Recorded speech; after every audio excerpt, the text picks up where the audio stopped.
나폴리 같은 경우에는 오늘 폭빅으로 나오고 3 미드필더 로보트카랑 앙기샤 그 다음에 지엘린스키가 이렇게 나온 걸 볼 수 있었고요. 오른쪽에는 뭐 로사노 있었고 오시멘이 있었고 그 다음에 크라바첼리아가 왼쪽 윙을 뛴 거를 볼 수가 있었습니다. 상대편 같은 경우에는 이렇게 이제 3백으로 나왔어. 3백으로 나오고 5명의 미드필더랑 앞에 2명이 나온 모습을 볼 수 있었습니다. 그럼 여기서 이제 빌드업을 할 때 빌드업을 어떻게 가져갔냐에 대해서 얘기를 해본다면 김민재가 왼쪽으로 좀 많이 나오는 걸 볼 수 있었고요. 라흐마니가 가운데로 오고 로렌조가 약간 많이 나가는 것보다는 약간 3백 토트넘의 벤 데이비스 느낌으로 이 로렌조 선수가 많이 뛰는 거를 볼 수가 있었습니다. 그래서 이 선수가 첫 번째 빌드업의 첫 번째 키맨은 로렌조였다 라고 보시면 좋을 것 같아요.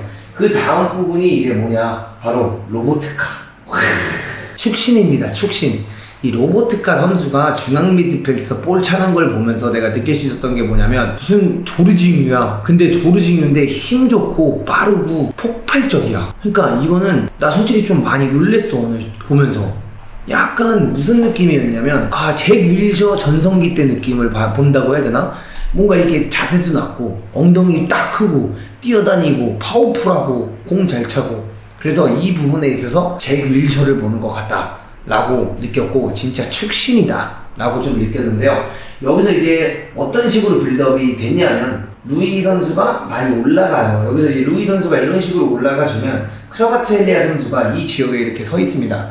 이 지역에 서 있고 로보트카랑 앙기샤가 뭐 내려와 줄 때도 있고 지엘린스키가 내려와 줄 때도 있는데 두 명이 같이 내려오진 않아요. 절대로 둘이 같이 내려오지 않고 앙기샤가 내려오면 지엘린스키가 이걸 띄워줍니다. 이런 식으로 제가 항상 말하는 뒷공간을 이런 식으로 뭔가 띄워줘야지만 상대 수비수들이 뭐 한다 그랬어요. 이렇게 무르게 된다 그랬잖아요. 그래서 이 뒷공간을 띄워주는 거가 지엘린스키가 띄워주는 간에 아니면 앙기바가 띄워주는 모습들을 많이 볼 수 있었고요.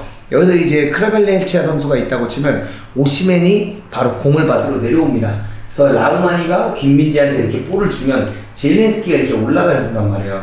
이렇게 올라가 주면서 미드필더를 끌고 간다고 치면 여기서 오시멘이 내려와 줍니다. 그럼 이런 걸 보고 김민재가 지금 왼발로 오시멘 보고 패스 주는 걸 볼 수 있고요. 이런 볼들이 들어왔을 때 앙기사가 올라오면서 이 볼을 바로 받아요. 그 다음에 로사노가 이렇게 올라가면 로사노한테 이 패스가 들어가면서 로사노의 크로스라든가 로사노의 1대1 능력들을 볼 수 있는 경기지 아니었나 라고 생각이 들고, 그 두 번째 포인트 중 하나, 왜 나폴리가 이렇게 패스를 쉽게 잘했냐 라고 했을 때 이 선수들 간의 움직임 로테이션이 굉장히 좋습니다. 근데 이 선수들만 앞에 있는 선수들이 잘 움직이는 것도 잘 움직이는 건데 가장 좋은 건 로렌조 선수.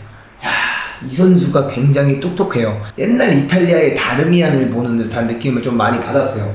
볼이 김민재 쪽으로 갔다가 뭐 루이한테 들어갔다가 다시 나온다 뭐 이런 상황들이라고 봤을 때 어떤 느낌이냐면 빌드업할 때 3백이라고 했잖아요. 근데 반대로 지엘린스키랑 앙기샤 둘 다 이렇게 올라가주다는가 앙기사가 오히려 이런 데로 빠져주고 로사노가 안으로 이렇게 들어오면 이럴 때는 로보트카가 일로 내려와주고 로렌조가 요 사이 미드필드 지역으로 들어와줍니다. 근데 이렇게 들어와줬다가 볼이 이렇게 루이한테 나갔다가 다시 들어올 때 라흐마니가 벌려주니까 어떻게 될까요? 김민재한테 압박을 가죠. 라흐마니가 벌려주니까 뭐해? 라흐마니를 신경 쓸 수밖에 없는 환경이 만들어지는 거예요.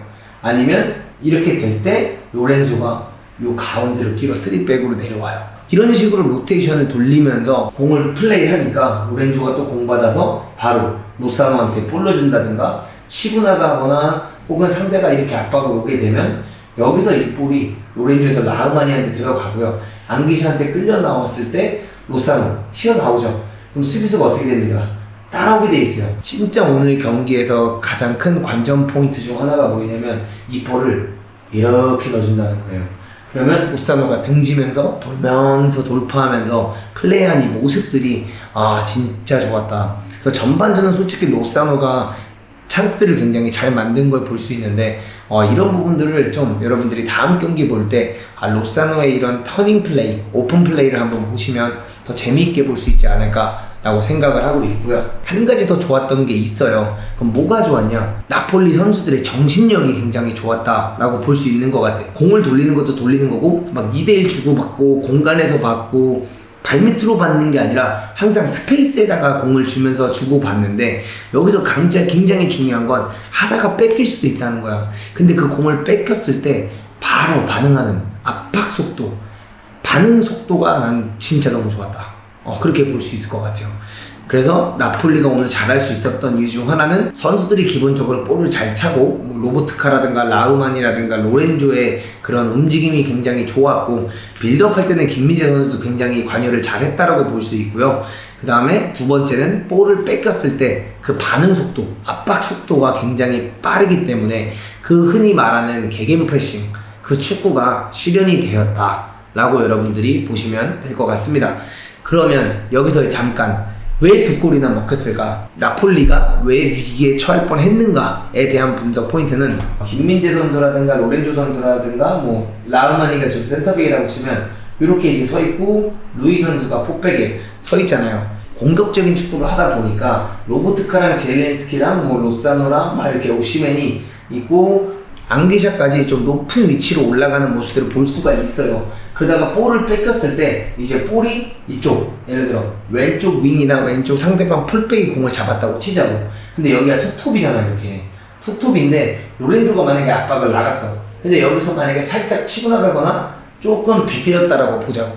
그럼 어떻게 돼야 돼? 라흐마니가 나가라는 상황이라든가 커버를 칠 수밖에 없는 상황이 오는데, 여기서 라흐마니도 그렇고 김민재도 그렇고 요 포지셔닝이 조금 애매했다. 네. 아예 크로스가 올라올 것 같으면 좀 내려와 준다든가, 이 공간을 조금 더 프로텍트 해줘야 되는데, 저 공간을 쉽게 프로텍트 해주지 못했다라고 볼 수 있고요. 이거를 보호 못해주다 보니까 김민재랑 루이가 이 선수들이랑 뭔가 2대2로 싸우는 모습들을 볼 수 있었고, 요 라흐만이랑 김민재 사이에 이렇게 서 있다든가, 아니면 반대로 루이 선수가 1대1을 이렇게 하고 있다고 치면, 루이 선수가 여기서 1대1을 이렇게 하고 있다고 치고 똑같이 지켜졌다고 했을 때, 이번엔 김민재의 위치가 되게 애매했다. 공간이 뭔가 되게 애매한 공간에 이렇게 딱 서 있었다 라고 보실 수 있는 것 같아요. 그래서 이런 부분에 있어서 똑같이 라흐만이랑 로렌조가 이렇게 1대1을 하고, 요 간격, 요 김민재와 라흐만의 간격이죠. 그래서 요 둘의 간격이 멀었고, 로렌조가 있다 보니까 아까 골 먹은 거 보면 김민재가 헤딩 떴는데 달 수가 없었고, 그게 그대로 골이 들어가면서 여기서 라흐마니의 표정을 보면, 민재야, 네가 이거는 내려와줘서 관여해줘야지, 이렇게 볼 수 있다라고 보시면 될 것 같아요. 저는 개인적으로 지금 나폴리 축구를 보면서, 와, 나폴리 축구 진짜 잘하네, 나폴리 진짜 잘한다, 와, 얘네 빌드업 능력 기가 막힌다, 이런 식으로 봤는데, 또 반대로 AC 밀란 질라탄이 있죠, 뭐 지루 있죠, 그 다음에 뭐 AS 로마 타미 에브라함 요즘 얼마나 잘해, 그 선수 있죠, 그 다음에 뭐 인터밀란은 루카쿠 있죠, 그 다음에 에딘 제코 막 이런 선수들도 다 있잖아. 근데 그런 키 큰 선수들을 상대로 만약에 나폴리가 뛴다 라고 했을 때, 저는 솔직히 조금 불안한 부분도 있다고 생각을 합니다. 오늘 김민재 선수를 보면서 느낄 수 있었던 제 생각은 짧고 간단하게 말하겠습니다.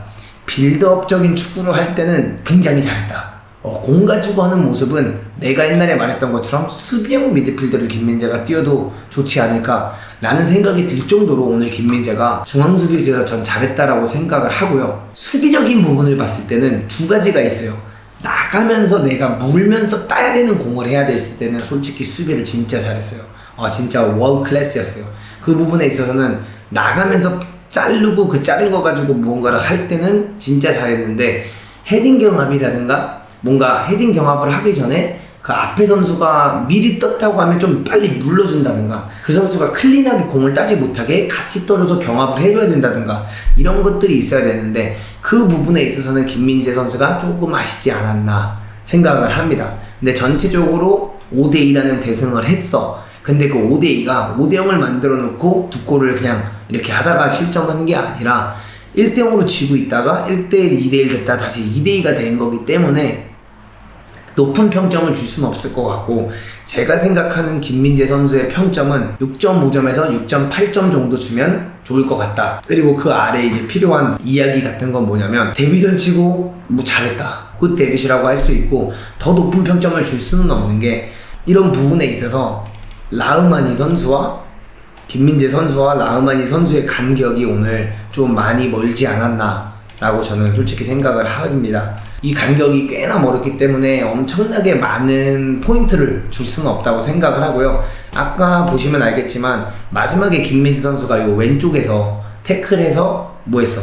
카드 수집 한 장 했단 말이야. 치즈 수집을 한 장 했기 때문에 더 높은 평점을 주긴 어렵고, 오늘 김민재 선수는 6.8점 정도의 퍼포먼스를 보여줬다. 일단은 요 정도 선에서 오늘 나폴리를 분석하면 될 것 같고요. 그러면 오늘 방송은 여기까지 여러분들 이만 하도록 하고, 저희 방송 봐주시느라 감사하고 다들 굿밤 하시길 바라겠습니다.